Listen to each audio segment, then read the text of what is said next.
Hola, ¿cómo les va? Espero que anden muy bien. 7 en punto de la tarde, como dijimos hace un rato en Twitter, y vamos a iniciar este vivo. Eh, Lástima que mi mamá no tenga Instagram, no sabe manejar Instagram, si no estaría orgullosísima de mi puntualidad. Mi mamá y yo somos muy puntuales y nos encanta desafiarnos recíprocamente con la puntualidad.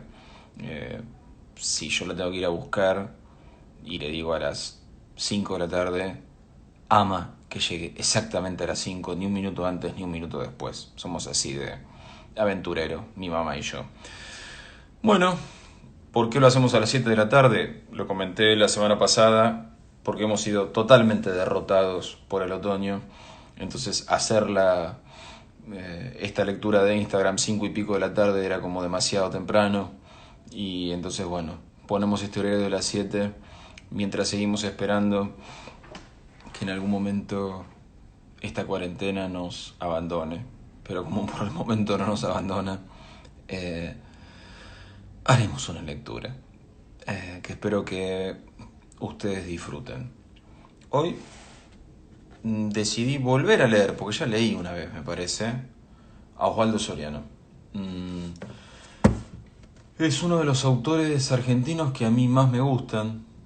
Uh, Creo que lo he comentado también por acá. Me parece que es de lo mejor que dio la Argentina a nivel literario en las últimas décadas del siglo XX.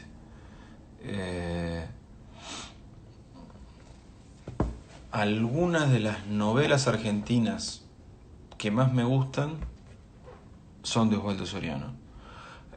Por ejemplo, Cuarteles de invierno. Por ejemplo, No habrá más penas ni olvido. No soy tan fan de Triste, solitario y final, que es su primera novela y suele ser súper icónica para Soriano. No está mal confesarles que no es la que más me gusta a mí. Eh, Tiene una cosa medio de juego con el absurdo que a mí no me copa tanto. En cambio, el realismo de No habrá más penas ni olvido o de Cuarteles de invierno eh, me parece me parece genial. Bueno, y todas esas novelas de Soriano de ese periodo para mí son de lo mejor. Si tengo que decirles algo en particular que me guste mucho de Soriano, y lo rescato siempre cuando hablo de literatura eh, o de la literatura que a mí me gusta, si leen alguna novela de Soriano, a mí me maravilla la construcción de los diálogos de Soriano. Construir diálogos exige mucho trabajo, muchísimo trabajo. Escribir diálogos creíbles. Eh, Tengamos en cuenta que una cosa es cómo las personas pensamos o sentimos, la complejidad de nuestro pensamiento o de nuestros sentimientos, y otra cosa es la complejidad o no del lenguaje con el que hablamos. Muchas veces pasa que quien escribe atribuye al lenguaje hablado una complejidad que no suele tener. Nosotros raramente en nuestra vida cotidiana utilizamos un lenguaje muy elaborado, muy complejo, muy diverso. Creo que la gran dificultad en generar un buen diálogo, y lo pienso en la literatura y lo pienso también en el mundo audiovisual, en el cine, por ejemplo. El gran desafío es construir complejidad sirviéndote de un vocabulario simple, no de un vocabulario complejo. Bueno, Soriano lo logra. Y logra otra cosa que a mí me maravilla, que es que conozcamos a sus personajes a través de lo que dicen. Y repito esto de antes, lo que los personajes dicen desde una construcción aparentemente simple. Eh, Rara vez te vas a encontrar en las novelas de Soriano descripciones de los personajes o eh, largas alusiones a la biografía de esos personajes. No las suele hacer Osvaldo. Y sin embargo, Osvaldo como si lo conociera, digo yo, ¿no? No las solía hacer Soriano. Y sin embargo, cuando vos lees una novela de Soriano sentís que conoces a esos personajes, y eso es de una maestría poco habitual. El cuento que les traje hoy es un cuento que yo le doy a mis alumnos de la escuela secundaria.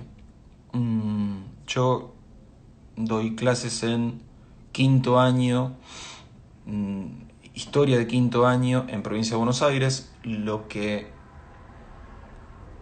sería cuarto año de Capital Federal, por ejemplo, o sea, es de anteúltimo año de secundario, y nos toca ver, entre otros temas, el peronismo del periodo 43 al 55, entre otros temas.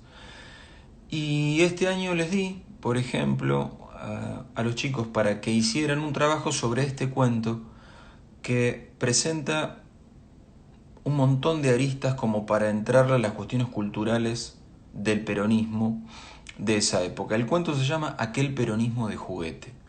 Yo creo que alguna vez lo leí en Perros de la Calle, seguro que alguna vez lo leí porque es un cuento que me gusta mucho. Y una de las cosas que me gusta mucho de este cuento es la complejidad de perspectivas que presenta sobre los obsequios que aquel peronismo y la Fundación Eva Perón hacía a los chicos.